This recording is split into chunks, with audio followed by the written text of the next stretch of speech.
Muy buenas noches, mi nombre es Miguel Mancilla González y soy alumno UNILAB con matrícula MX 008035. Este proyecto integrador es para acreditar la materia de desarrollo de Derecho Civil, Bienes y Sucesiones. El nombre del tema elegido es Derecho Hereditario. Primeramente, diremos qué es el derecho hereditario, o también llamado derecho sucesorio. Esta es una institución con antecedentes en las leyes romanas. Estas conferían amplias prerrogativas sobre sus bienes a la persona que testaba. Esta situación con el tiempo dio un giro privilegiando un sistema de legatarios forzosos.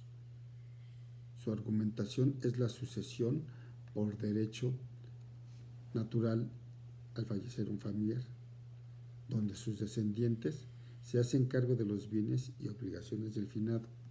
El derecho hereditario estriba en realizar el cambio de sujeto en una relación jurídica. El derecho hereditario tiene como finalidad garantizar la perpetuidad del derecho de propiedad. Esto es, garantizar que los bienes atesorados durante la vida de una persona al momento de su fallecimiento no queden a la deriva, pero más aún, que la familia del extinto no quede en el desamparo. ¿Cuál es el objeto del derecho hereditario?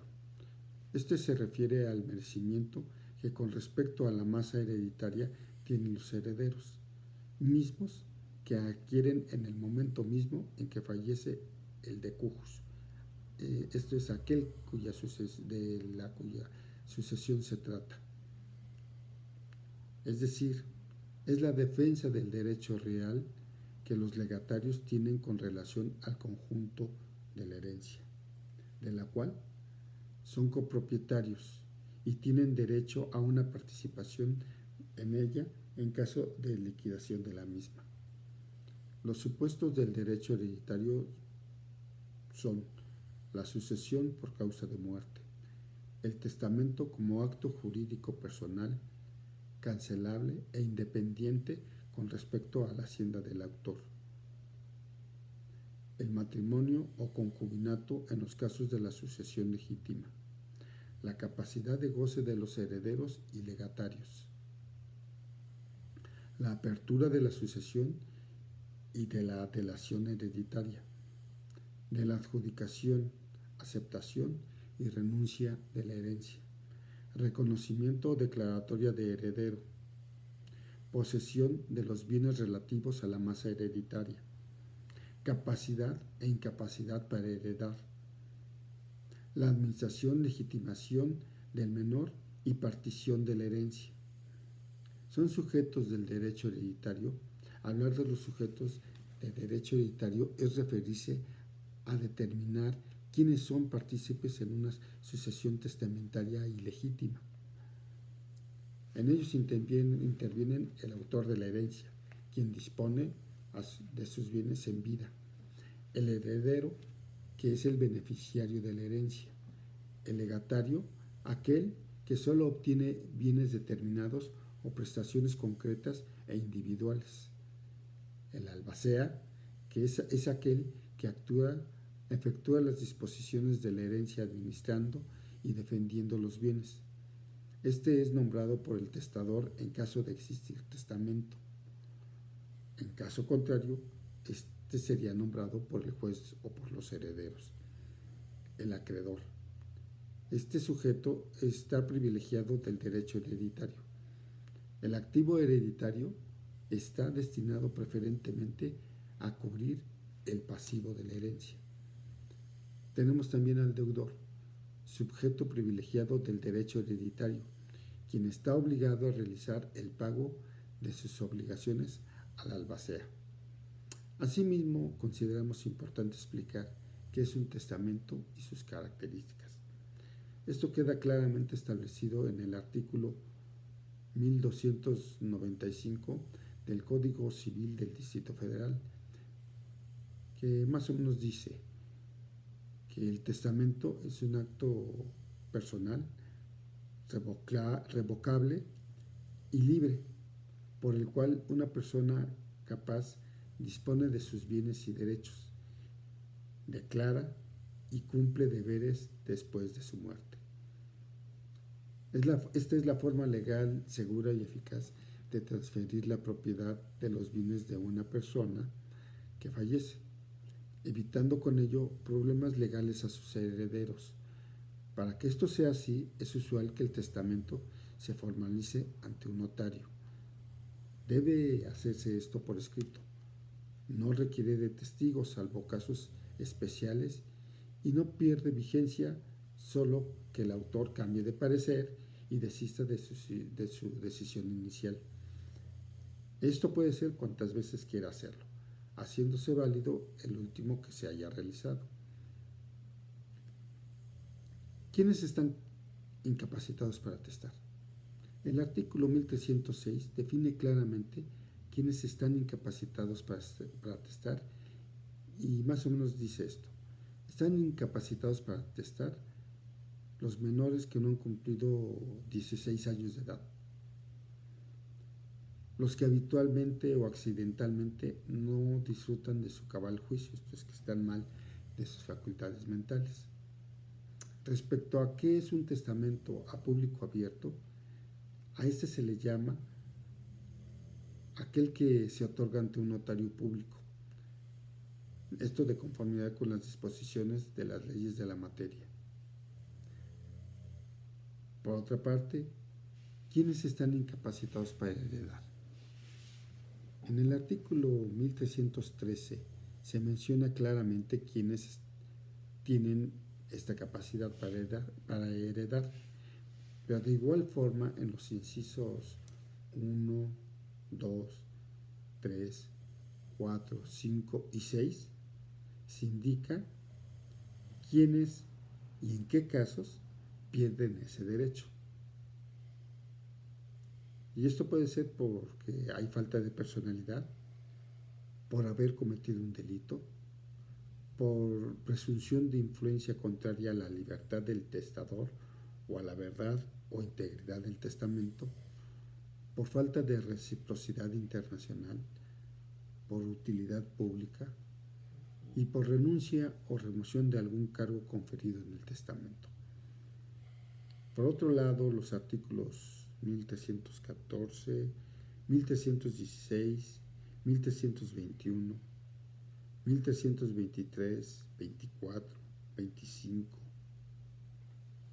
28, 31, 33 y 36 mencionan también quienes son incapaces de adquirir por testamento o por intestado. El artículo 136 dice que son incapaces de heredar por testamento o por intestado el que haya sido sentenciado condenatoriamente por haber privado de la vida a la persona de cuya sucesión se trate. Eso es que para que mate al que lo heredó, ¿no? O a los padres o hijos, cónyuges, hermanos de esa persona. El que haya renunciado o se haya querellado en contra del autor de la sucesión, sus ascendientes, sus descendientes, sus hermanos o cónyuge, por algún delito y éstas sean infundadas. También el cónyuge que mediante juicio ha sido declarado adúltero, principalmente si se trata de suceder al cónyuge inocente, ¿no? El coautor del cónyuge adúltero, ya sea que se trate de la sucesión o esté dentro de la del cónyuge inocente. El que haya sido condenado por un delito que merezca pena de prisión, cometido contra el autor de la herencia de sus hijos, de su cónyuge o de sus ascendientes o de sus hermanos. El padre y la madre respecto del hijo expuesto por ellos. Los ascendientes que abandonaren, prostituyeren o corrompieren a sus descendientes respecto de los ofendidos. Los demás parientes del autor de la herencia que teniendo obligación de darle alimentos no lo hubieran cumplido.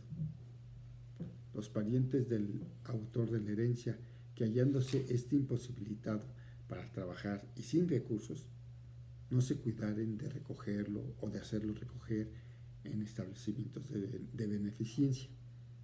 El cruce de la violencia, dolo o el fraude con una persona para que se haga, deje de hacer o revoque su testamento. El que conforme al Código Penal fuese culpable de supresión, sustitución o suposición de infante, siempre que se trate de la herencia que debió de corresponder a éste o a las personas a quienes se haya perjudicado o intentado perjudicar en estos actos. Al que haya sido condenado por delito cometido en contra del autor de la herencia.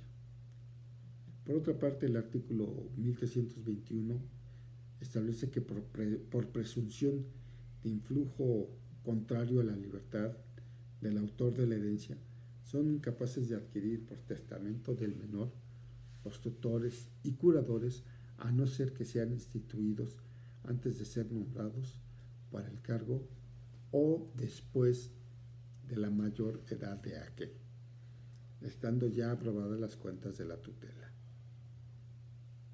Y así tenemos también el artículo 1323, el 1324, que habla de la presunción del influjo contrario a la verdad e integridad del testamento.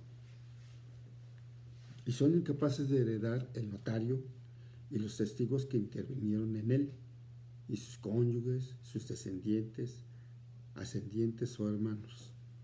También tenemos el artículo 1325, que habla de los ministros de los cultos.